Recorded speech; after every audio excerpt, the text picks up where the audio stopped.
This is a recording. Aye. Nice. This is the view.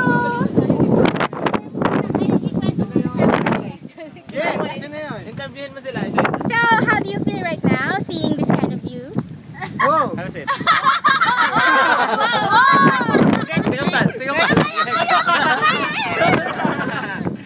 Honeymooners. Kambal! Honeymooners. Zip-rek. First, ano bang sorry? Nakaisat kalahati lang ako. Nakailang mais ka muna. Mga first time daw. This is your first time. Ano masasabi mo? It's not my first time. Ikaw daw proud. Ano ba yung tinatanong? First time in Boracay. My God! Mga sagot ka naman eh. Charles. Child, how's being... Don, Richard. O, diba? Talaga nakataas ang paa. Green pretty. Because there's no sun. See, there's the clouds behind the sun. Please do not disturb. Oy! Para kasi Mr. Bean, umayos ka. Dan, kamusta naman ang muntik nang naiwan? Magpaliwanag ka na ngayon. Naiwan sa Hoy, naipaliwanag ko na siya. Ayun naman ang sila ngayon. Okay naman, nandito ka ngayon. Dahil nakakapot na mo ba yung stress na binigay mo sa akin? Pero kauli ka siya dumating. Una siya dumating. Alam mo ba, butik na mag-start Kauna dumating. Pagdating namin, relax na sumibili. Kasi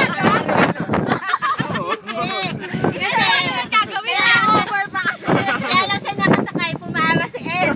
Manong, wala pa yung kasama na.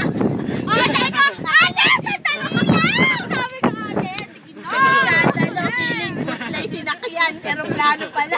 Tapos nung nakita ko sila, ang bagay mo! Special.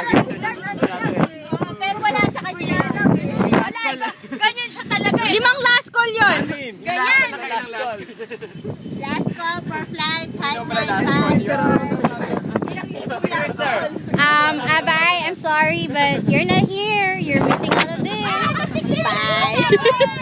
Eto nga pala si Krister. Bye. Impostor.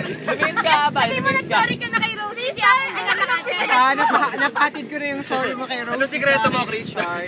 Tapos, isang linggo lang, mataba ka pa. Nag-gym ka, Krister, at nagkaganyan na yung ano tinira mo? Katol o medyas?